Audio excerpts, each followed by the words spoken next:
I've needed to start my seeds for the past, like, I probably should have started them about 2 weeks ago, but today is February 24th. Either way, if you're just now starting seeds, it's never too late. I've started some of mine up and way at the end of March before, so it's not too late. You're just going to get a later crop based on where you live. We live in Kentucky, so we have a really late growing season. We can usually grow up until sometimes even October. So I know it's based on where you live, but for us, we usually have quite a while, and we can usually even grow up into the fall. I feel like this is going to be a little bit of a different video, so I thought I would walk you guys through my seed starting process, because I do not buy seeds at the beginning of every year unless I absolutely need them. What we do is we buy them in the fall. So we buy them whenever they're like $1 a pack at our farm store, because they're just trying to get rid of them, and they're really cheap compared to like sometimes $5, even like upwards of like $10 a pack. So I keep all of my seeds in the freezer.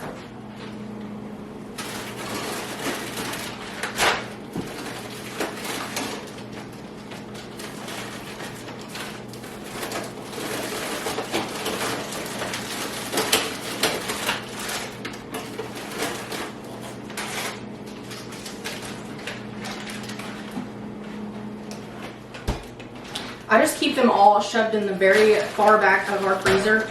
And this is corn seeds, so we will plant that. We direct sow our corn and beans, so that will just get planted directly in the garden. There's not much left, but we'll definitely use it. This is white half runners, so those are our green beans. Those are going to be planted direct sow also. But these cucumbers, I could go ahead and start those.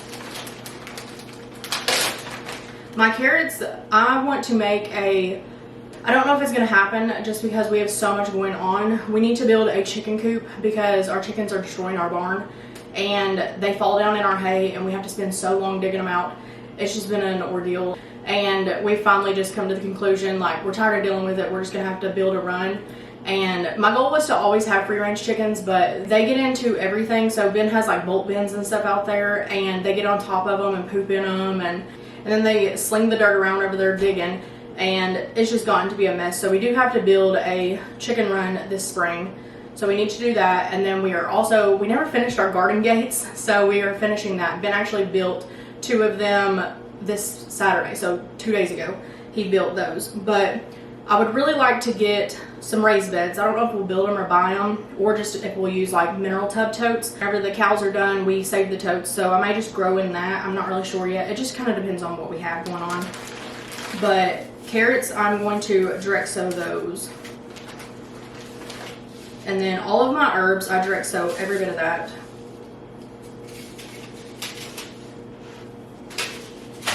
The reasoning behind keeping our seeds in the freezer is it puts the seeds in a dormant state. So growing up, my papa raised a greenhouse, and he always sowed plants. He ran a greenhouse. That was like a little side business that he did. And he always was just so about seeds, and he always had a freezer full of seeds no matter what. Didn't matter what time of year it was, the freezer was full of seeds. So some of these seeds came from him, some of them came from my mom, and then also we bought some. So we just keep our seeds in the freezer. It's just where we store them, and it just keeps them from germinating, like if they were to get wet. But if you do have older seeds, like some of these I have, they're several years old. Like my papa, he buys them discount too, and I'm sure he's had them for years. So whenever he gives me seeds, I always stick them in the freezer and just put them with ours. But I am going to be starting them in the paper towel method. I'm sure you've probably seen this, but it's just where you take 2 wet paper towels, put the seeds in between it, and this just saves you the hassle of starting seeds that are no good. So some of these you do run the risk of them not being any good. It's part of them being old. And we don't really care about where we get our seeds. We try to buy organic if we're buying them ourselves. So a lot of these are from the Dollar General. They are 2 for $1, and like I said, some of these are old. Like these are 2023. So those we've had for a while. But I'm going to go through these seeds and pick out what I need to go ahead and start today, and then set aside what we're gonna direct sow also. That way it can go ahead and be ready. These are the seeds that I'm gonna start with because a lot of these are opened. So I started these last year, and we keep our seeds. I don't throw them away. Like I said, I put them in the freezer. So a lot of these are open, and I'm gonna pull from here first. And if I run out, then I will go over here and pick from these seeds. These are all flowers that we'll just direct sow just to kind of help with like pollination in the garden. Cantaloupe. This is squash. Lettuce, peppers, there's all different kinds of peppers in here. And then these are carrots, but they're purple carrots. This is carrots also. These are radish, spinach, tomatoes. I grow these in my garden, and some of them come up as volunteers, but these make the best tomatoes every single year, and everybody always asks me about them on my Instagram because I always can them as cherry tomatoes. They're not really a cherry tomato, they're a little bit bigger, but they're so cheap, and they're from the dollar store. This is Gardener's Delight is what they're called, and these are literally from 2023, so I have not had to start them though, because last year they were popping up everywhere in our garden, so I just pull them from wherever they are coming up, and I'll plant them in an actual designated spot, and I've not had to start them. They just come up as volunteers.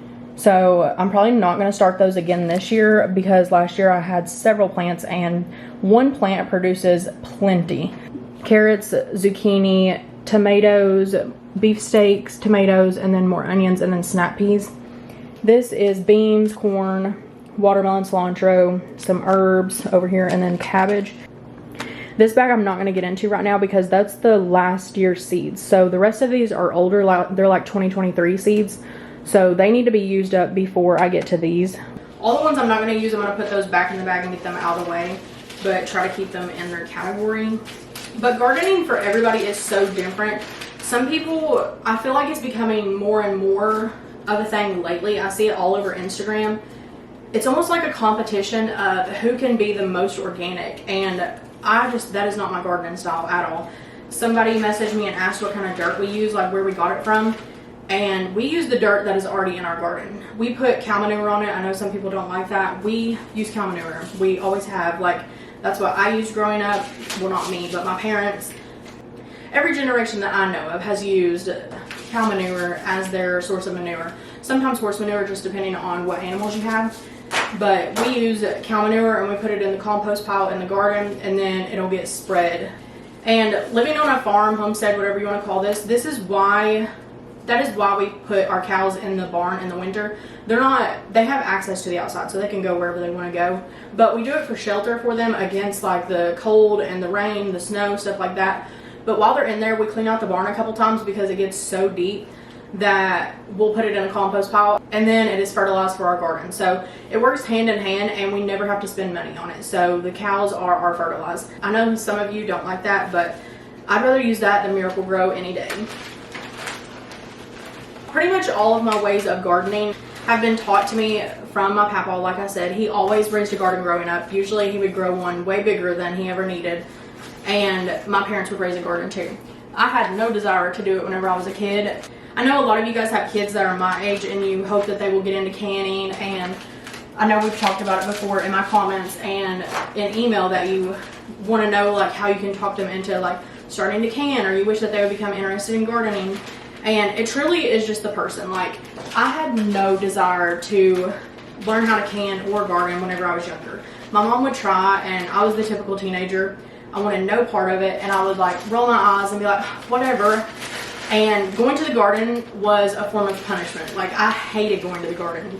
Like, getting up on Saturday morning to go pick beans, it was miserable.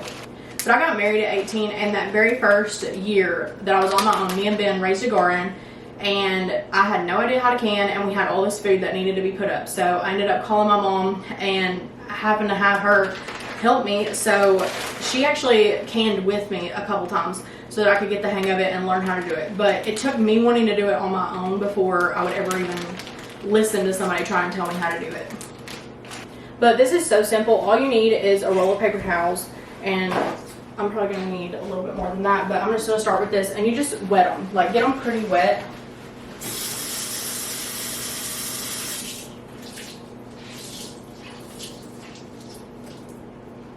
You just want them damp, like you don't want them like sopping wet, but you're just going to open them up,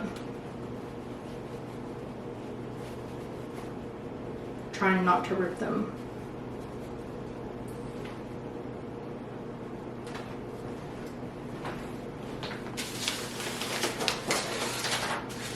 I'm going to start with tomatoes just because I have so many of them, but these are 2022 tomatoes, so I'm going to start with those. A lot of these seeds I did buy expired, so they didn't just expire in my freezer. But this is the purpose of starting them this way, just so that you don't waste the trays, because those are way more expensive. I have them, they're actually in the back of my car. I need to go get them. But you're just gonna lay these out on a paper towel. I try to do it in like straight lines so I can see each seed. And you don't have to space them out evenly, or they don't have to be far apart or anything like that, just because it's really not gonna matter. Like some of these are clumped together and they won't come apart, so I'm just gonna plant those together. And if they come up, then I will separate them whenever they do. The goal of this is to just get them to germinate inside this paper towel before you put them in dirt, because the dirt trays are more expensive. And I bought mine the other day at Rural King. They were like on sale for $6 a tray. So I picked up 5 of them. And I did buy the bigger sales. So the one that I bought has 32 or 36 in it. I can't remember. I need to get them on my car. But they're a bigger sale so that you don't have to transplant. So if you buy the little tiny pods, I know it's tempting because there's 72. And if you're direct sowing into dirt, you do need to start with those and then move up to the bigger tray. But I'd rather start with a paper towel, make sure it germinates, and then put it in a bigger sale. These are San Marzano tomatoes. One of my biggest tips whenever starting seeds and starting a garden is don't get over ambitious, because you have to think about what you're going to be doing in the dead of summer. A lot of people take vacations and it's hard to find somebody to come keep after your garden while you're gone. So you have to think about that, and then also only plant what you eat. So it's so intriguing to try the cool new seeds and try new plants and everything and all the unique vegetables. And I would suggest doing like 1 or 2 maybe, but don't go overboard with it, because you have to find something to do with all that food. So I'm really big on only planting what we use and what we actually eat, because otherwise you're just being wasteful. We definitely wasted a lot of food in the beginning because we would try to grow some cool stuff and unique stuff, and it just was never worth it because we didn't eat it, we didn't like it, it was not worth it, and we couldn't even give it away. So stick with what you know, and don't try to grow 42 different types of tomatoes if you're not going to eat them, because I have experimented with tomatoes and I finally found what works for me. And last year I grew the San Marzano, Santos, whatever you want to call them. They're very, very similar, and celebrity tomatoes. Last year I was given the celebrity tomatoes, so if those same people give me the celebrity tomatoes, then I'll plant them, of course. But I'm gonna only start the San Marzanos because those are my favorite. The Romas last year, they got blight and they died. So we tried reviving them several times, and it was just a waste of our time. But I know they're probably great tomatoes, but they're too similar. So the Romas and the San Marzanos are very similar in terms of the amount of juice that they have, as well as the shape. So I'd rather just stick with the San Marzanos. They did really well for us last year, and they produced a lot, and they produced way up into the fall for us. And then the celebrities were great tomatoes also, but I'm sure there's a technical name for it, but it's whenever a tomato grows like too big and it splits, and then it gets that like brown gatoring skin on top, and you have to cut that off. Those tomatoes are really bad for getting that. And even if we pulled them off whenever they were green, they would still split. So it was just a hassle having to cut all that off. But the San Marzanos, I put those in my juicer, like I cut them in half, put them in, and it comes out perfect. Or there really is no bad spots. You can put a lot of them in whole because they fit. So if you do canning, I highly, highly recommend the San Marzanos, Santos, that line of tomatoes, because they're really, really good. It took me forever to find good quality tomatoes. So I have my tomato seeds out here, and this is a split paper towel. So I'm going to take this and fold it over. I like to just kind of press down firmly just so that the tomato seeds don't move, or whatever seeds you're using. And then for this one, I do need a gallon bag. All I have is freezer bags. You can use the cheap bags, but this is all I have. So you're just gonna carefully place it in the Ziploc bag. One of my seeds fell out.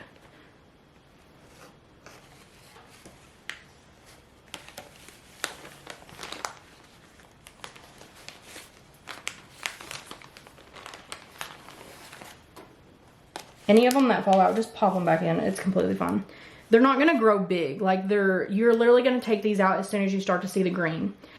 But you don't have to take them out of the bag or anything like that. You can just look through the bag and see whenever it starts to get green sprouts.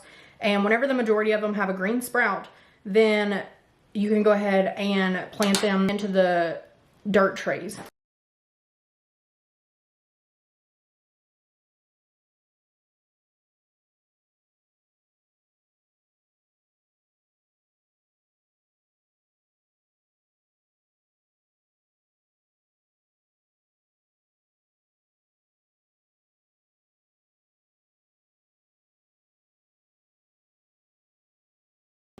here is everything that I started. I got cabbage, jalapenos, cauliflower, and broccoli are in this bag.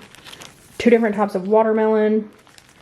These are my experimental onions. So these are sweet Spanish onions. And I did plant a lot of onions because I really do not want to have to buy onions from the store this year. So I want to find one that is a storage crop. But these 2, so these are the sweet ones. They will not last. I know they won't. But these are just going to be like for like putting in my sauce. So whenever I'm making my sauces with my tomatoes in the middle of summer, I cannot keep enough onions on hand. So that's what these are going to be used for. And then these are more of like the storage crop onions. So I would like to grow these early. So these are white and these are purple. And I want to see how they store for like a couple months. Because if they store good, then I'm going to start seeds for them again and store them in our cellar this winter. So these would be this 2 storage. We will see. And then these are cucumber and zucchini in here. And then my tomatoes. I got all of my seeds started. The only thing I did not start was herbs. And dill is very hard for me. I can almost never gauge it right to get the dill to maturity so that I can do it with my pickles. So it is, it's something I struggle with every single year trying to gauge that, but it's only 40 to 45 days. So that needs to be planted a couple weeks later. So we're gonna put that back in the bag. And then the oregano and basil that I was gonna plant, those are not like the coated seeds. So they're like super like microscopic seeds. So those, I'm going to direct sow those. I have some terracotta pots out in the barn, so I may bring those in and set them in the windowsill and direct sow them in those pots. But the rest of this is all used, they're open, but they're just gonna go back in the bag and I'll keep using them until they run out. So they're gonna get used next year also, and then some of them will be planted again as fall crops.